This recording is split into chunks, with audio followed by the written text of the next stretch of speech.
Hello students, इस video में हम एक्सरसाइज 4.3 के सॉल्यूशंस देखेंगे।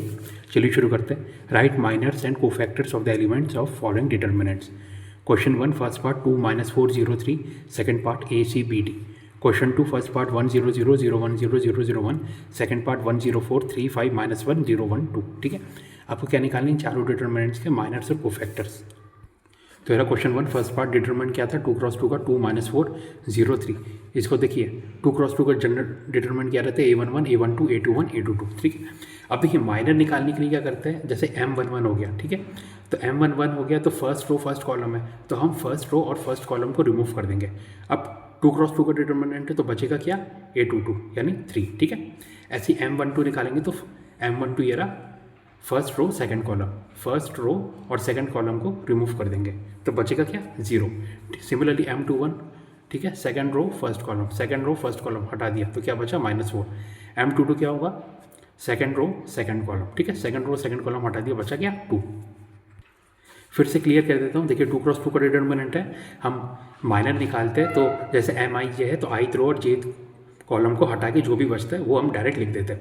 तो M11 हुआ फर्स्ट रो फर्स्ट कॉलम हटा दिया, फर्स्ट रो फर्स्ट कॉलम बचा क्या? 3। Similarly M12 first row second column, first row second column बचा 0। M21 second row first column बचा क्या? -4। M22 second row second column बचा क्या? 2। ठीक है, उम्मीद करता हूँ आपको समझ में आ गया होगा 2 क्रॉस 2 में कैसे निकालते हैं माइनर्स। ठीक है, अब AIJ कोफैक्टर निकालना। कोफैक्टर क्या करते हैं? जो भी माइनर है MIJ उसमें -1 की पावर I + J से मल्टीप्लाई करते हैं। ठीक है, यानी MIJ है MIJ इंटू -1 की पावर I + J तो AIJ।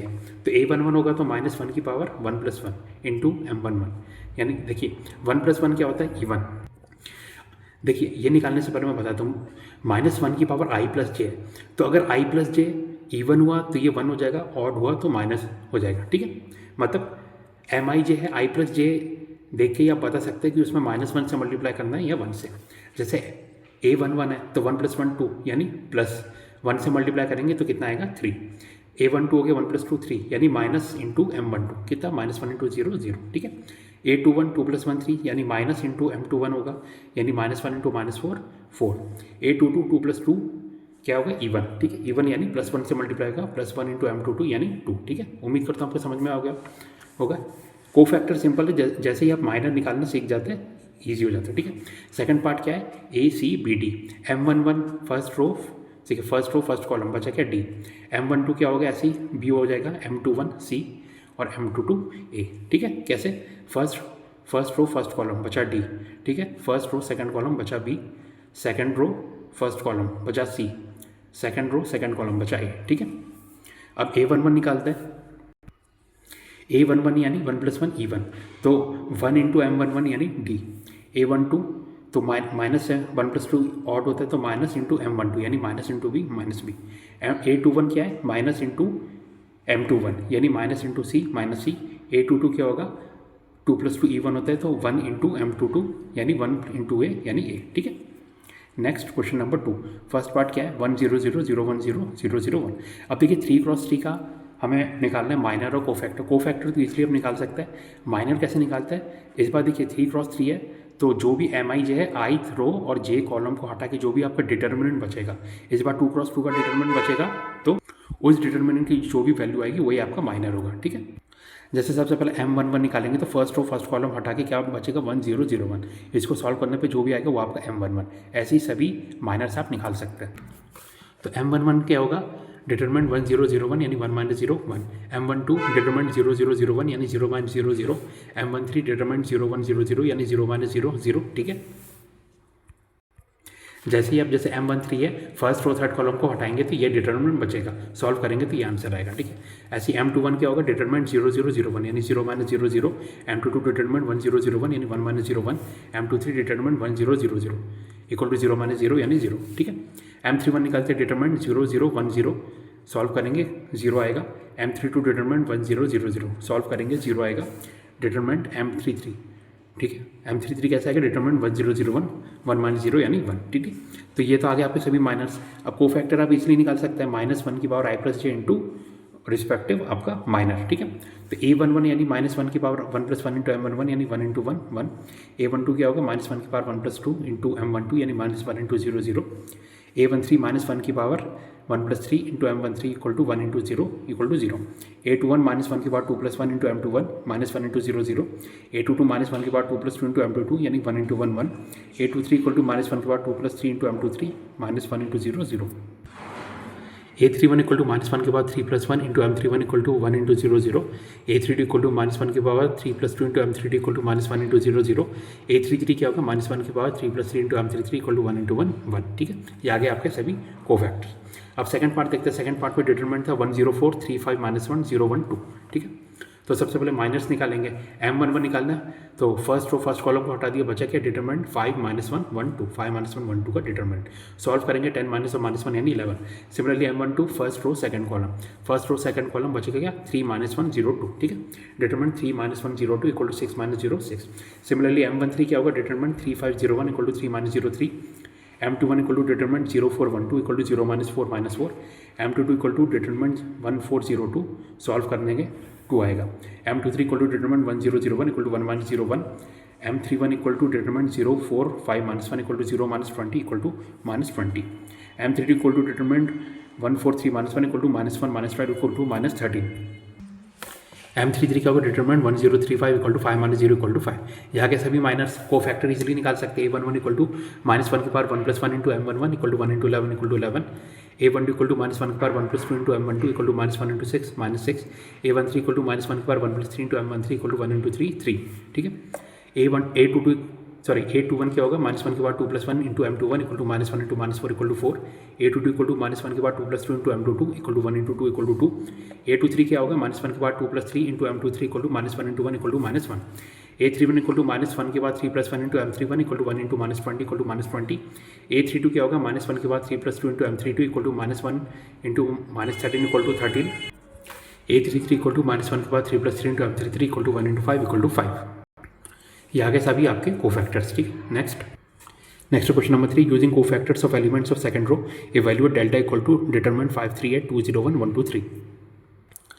तो क्वेश्चन 3 डेल्टा में क्या गिवन है, डिटरमिनेंट 5 3 8 2 0 1 1 2 3. इसका आप देख सकते हैं, इक्वेट कर सकते हैं. Determinant A11 A12 A13 A21 A22 A23 A31 A32 A33. ठीक है, अब हमें सेकंड रो के अलॉन्ग इसे एक्सपेंड करना है. तो सबसे पहले हम माइनर निकालेंगे, फिर कोफैक्टर. M21 क्या होगा, डिटरमिनेंट देखिए सेकंड रो फर्स्ट कॉलम हटा देंगे, क्या बचेगा 3 8 2 3. डिटरमिनेंट 3 8 2 3 इक्वल टू 9 माइनस 16 इक्वल टू माइनस 7. M21 आ गया तो आप A21 निकाल सकते हैं, माइनस 1 के बाद 2 plus 1 into M21 equal to minus 1 into minus 7 equal to 7. Similarly M22 क्या होगा, सेकंड रो सेकंड कॉलम हटाएंगे, डिटरमिनेंट बचेगा 5 8 1 3 equal to 15 minus 8 equal to 7. A22 equal to होगा माइनस 1 के बाद 2 plus 2 into M22 equal to 1 into 7 equal to 7. M23 equal to होगा determinant 5 3 1 2 equal to 10 minus 3 equal to 7. A23 equal to होगा minus 1 के बाद 2 plus 3 into M23 equal to minus 1 into 7 equal to minus 7. ठीक है, अब देखिए हमें determinant निकालना है delta by expanding along the second row. तो डेल्टा क्या होगा, कोफैक्टर इंटू रिस्पेक्टिव एलिमेंट. ठीक है, और उनका सम. तो delta equal to A21 into cofactor 21 plus A22 into cofactor 22 plus A23 into cofactor 23. ठीक है, तो A21 कितना है 2, A21 आया था 7. ठीक है, प्लस A22 था 0 इंटू A22 आया था 7 plus A23 equal to 1 into capital A23 कितना आया था cofactor 23 minus 7 equal to 14 minus 7 equal to 7. Therefore determinant कितना है, delta equal to 7. Next question number 4. Using cofactors of elements of third column evaluate delta equal to determinant 1 xy yz 1 y zx 1 z xy. ठीक है, third column यानी इस column की help से along हमें क्या करना है, एक्सपेंड करना है, कोफैक्टर की हेल्प से निकालना है डेल्टा. तो यार क्वेश्चन 4 डेल्टा हमें क्या गिवन है, determinant 1 x y z 1 y z x 1 z x y. ये रहा C3. ठीक है, इसे आप लिख सकते हैं A11 A12 A13 A21 A22 A33 A31 A32 A33. ये C3 होता है. अब देखिए M13 निकालेंगे.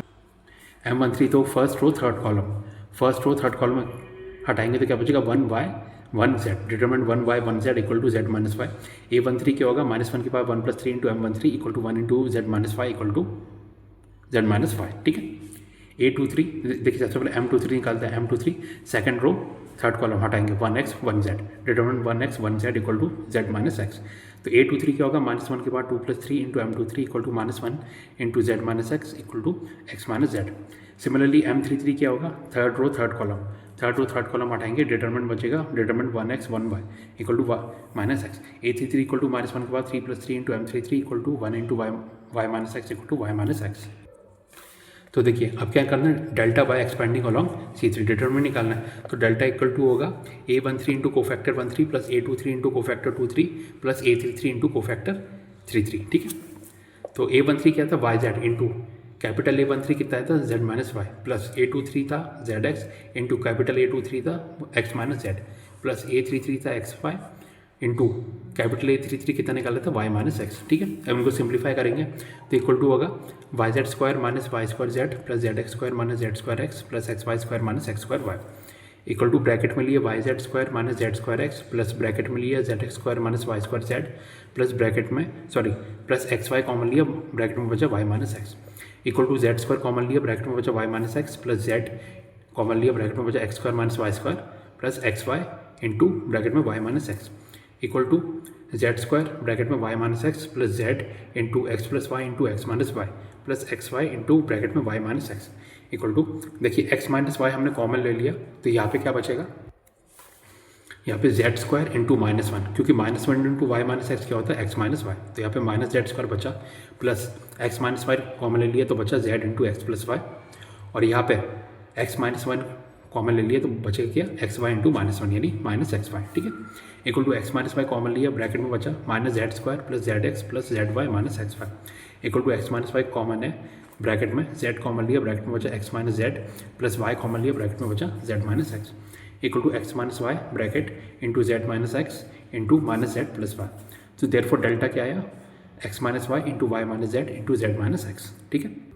Next question number 5, if delta equal to determinant a11 a12 a13 a21 a22 a23 a31 a32 a33, मतलब जनरल 3x3 का डिटरमिनेंट है and capital Aij मतलब cofactor is cofactor of Aij, मतलब जनरल एलिमेंट का ये cofactor है, then the value of delta is given by, मतलब हमें डिटरमिनेंट निकालना है कोफैक्टर और एलिमेंट। तो आपको पता है जब भी हम डिटरमिनेंट ओपन करते हैं तो चाहे किसी भी रो या किसी भी कॉलम के अलॉन्ग हो, उसके एलिमेंट को रिस्पेक्टिव कोफैक्टर से मल्टीप्लाई करके उनका सम करते हैं, ठीक है। तो जैसे फर्स्ट रो के अलॉन्ग हमने ओपन किया तो a11 into capital A11 plus a12 into capital A12 plus a13 into capital A13, ठीक है, ऐसे ओपन होगा। नहीं तो अगर आप C1 के अलॉन्ग फर्स्ट कॉलम के अलॉन्ग ओपन करेंगे तो a11 into capital A11 plus a21 into capital A21 plus a31 into capital A31, ठीक है। मतलब चाहे कोई भी रो हो या कोई भी कॉलम हो, respective element into respective cofactor का प्रोडक्ट प्लस उनका सम, ठीक है। तो यहाँ पे ऑप्शन देखते हैं a11 इंटू a31, ये तो गलत हो गया, रिस्पेक्टिव कोफैक्टर से मल्टीप्लाई करता है। B option a11 into capital A11 plus a12 into capital A21, ये गलत हो गया, रिस्पेक्टिव कोफैक्टर से मल्टीप्लाई करना पड़ेगा। यहाँ पे a21 इंटू A11 गलत, तो बचा क्या, डी ऑप्शन, यही सही होगा। देख लेते हैं a11 into capital A11 plus a21 into capital A21 plus a31 into capital A31, ये सही है। तो क्वेश्चन 5 का आंसर है ऑप्शन डी, ठीक है। तो स्टूडेंट्स यहाँ पे आपके एक्सरसाइज 4.3 के सॉल्यूशंस कंप्लीट होते हैं। Thank you.